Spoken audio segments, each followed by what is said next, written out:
छात्रों, इस वीडियो में हम आपसे स्पेसिफिक रेजिस्टेंस और रेजिस्टिविटी, विशिष्ट प्रतिरोध या प्रतिरोधकता, इसके बारे में चर्चा करते हैं।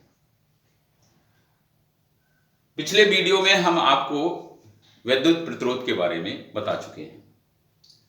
इस वीडियो में हम विशिष्ट प्रतिरोध के बारे में बता रहे हैं। किसी चालक के भीतर किसी बिंदु पर वैद्युत क्षेत्र की तीव्रता कैपिटल E और धारा घनत्व J का जो अनुपात होता है वो चालक के पदार्थ का विशिष्ट प्रतिरोध कहलाता है। जैसे हमने मान लेते हैं ये कोई चालक है और इसके सिरों के मध्य V वोल्ट विभवांतर स्थापित करते हैं। किसी बैटरी के द्वारा बैटरी के दोनों टर्मिनल से इस तार को जोड़ते हैं, तो इसमें I एम्पीयर की धारा प्रवाहित होने लगी। इस तार में विद्युत क्षेत्र उत्पन्न होने लगा, विद्युत क्षेत्र स्थापित हो गया। तो चालक तार के भीतर किसी बिंदु पर विद्युत क्षेत्र की तीव्रता और जो करंट डेंसिटी है उसका जो अनुपात होता है वो उस चालक के पदार्थ का स्पेसिफिक रेजिस्टेंस कहलाता है।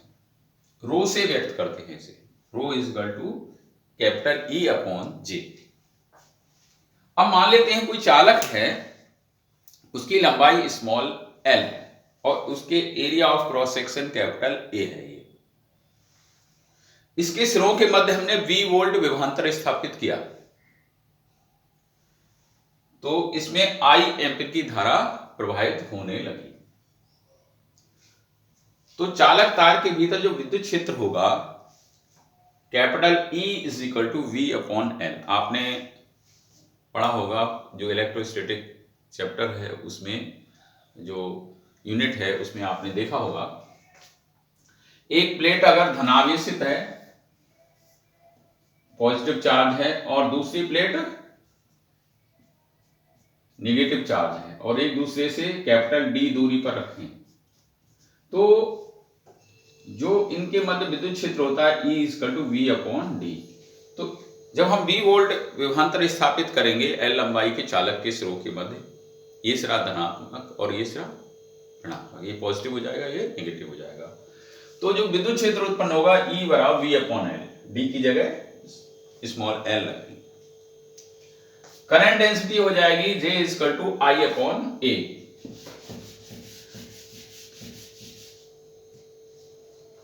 अब कैपिटल E और J के जो मान हैं वो इस इक्वेशन में फर्स्ट में रख देते हैं। Rho equal to V upon L I upon A।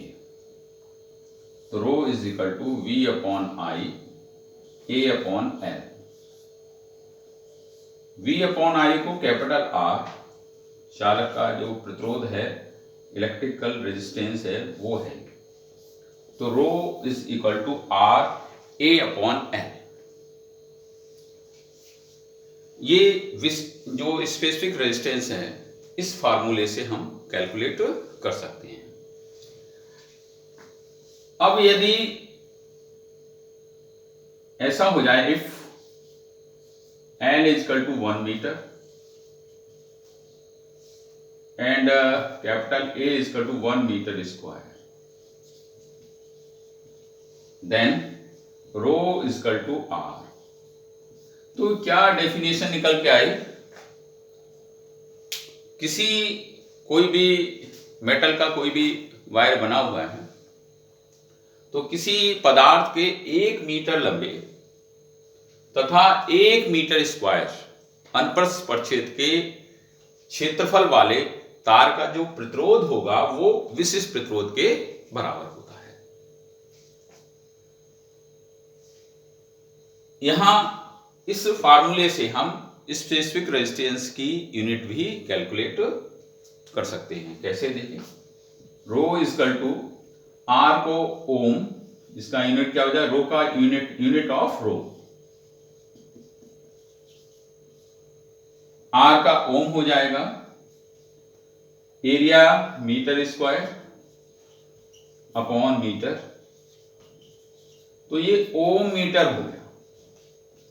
तो इसका जो यूनिट है ओम मीटर या ओम सेंटीमीटर भी कहते हैं।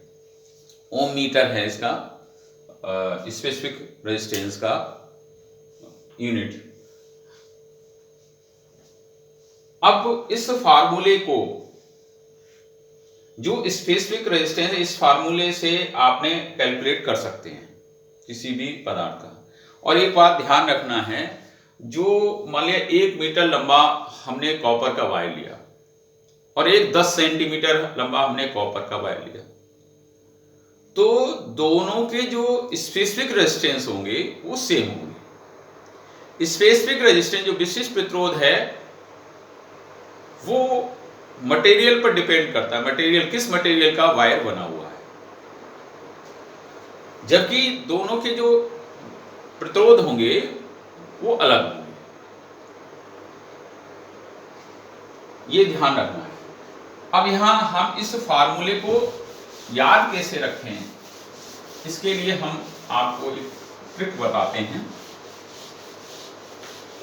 देखिए, क्योंकि जो कंफ्यूजन होता है कि ए ऊपर होगा एल नीचे होगा, या मतलब न्यूमरेटर और डिनोमिनेटर का जो है इसमें ए और एल के में कंफ्यूजन होता है। तो इसको याद करने के लिए R बराबर रो एल अपॉन ए, इस तरह से हम इस फार्मूले को लिख सकते हैं। याद करेंगे तो कैसे याद करेंगे? प्रतिरोध बराबर रो ला, रो एल अपॉन ए, रो ला, तो आपको याद आएगा रो ला, रो एल अपॉन ए, तो प्रतिरोध बराबर रो ला। इस तरह से याद रखेंगे। एक दिए गए पदार्थ के लिए रो जो होगा, कोई मेटल का बना हुआ कोई वायर है, तो उसके लिए रो कांस्टेंट होगा, तो आर किसके प्रोपोर्शनल हो जाएगा? एल अपॉन ए। ताप अगर नियत है, ताप एक निश्चित ताप पर रो कांस्टेंट होगा, तो आर किसके प्रोपोर्शनल होगा? एल अपॉन ए के। यानी इससे क्या निष्कर्ष निकला कि तार जितना लंबा होगा उसका वैद्युत प्रतिरोध उतना ही अधिक होगा।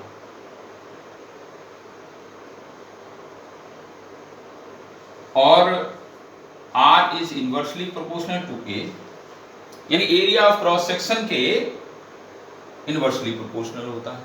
तो तार जितना पतला होगा उतना ही एरिया ऑफ क्रॉस सेक्शन कम होगा, A कम होगा, तो प्रतिरोध उतना ही अधिक होगा। तो पतले तार का, पतले और लंबा कोई भी तार है तो उसका प्रतिरोध अधिक होता है,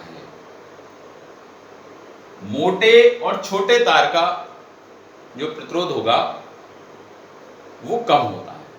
तभी आपने देखा होगा लैब में आप कोई भी एक्सपेरिमेंट करते हैं तो कनेक्टिंग वायर्स जो होता है, संयोजक तार जो लिया जाता है, लेने में आपसे कहा जाए कि एक पतला और लंबा तार है और एक छोटा और मोटा तार है, तो आप कौन सा तार उपयुक्त समझेंगे प्रयोग करने के लिए, एक्सपेरिमेंट करने के लिए? तो छोटा मोटा तार उपयोगी होगा, क्योंकि उसका प्रतिरोध, जो इलेक्ट्रिकल रेजिस्टेंस है, वो कम होगा।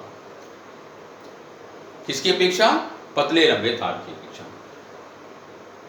तो यहाँ आप ये, क्योंकि आपने देखा जो कनेक्टिंग वायर्स होते हैं उनका ये मान के चलते हैं कि इनका जो है प्रतिरोध नगण्य है, तो छोटे मोटे तारों का प्रयोग किया जाता है। तो तार जितना लंबा प्रतिरोध उतना अधिक, तार जितना पतला उतना प्रतिरोध अधिक। तो इस स्पेसिफिक रेजिस्टेंस और प्रतिरोध में जो आपने रिलेशन देखा, हमने बताया भी आपको कि स्पेसिफिक रेजिस्टेंस मटेरियल, कॉपर का एक 10 मीटर लंबा तार है और एक कॉपर का 1 मीटर लंबा तार है, तो दोनों के स्पेसिफिक रेजिस्टेंस सेम होंगे, लेकिन इलेक्ट्रिकल रेजिस्टेंस, जो वैद्युत प्रतिरोध हैं, वो दोनों के डिफरेंट होंगे। धन्यवाद।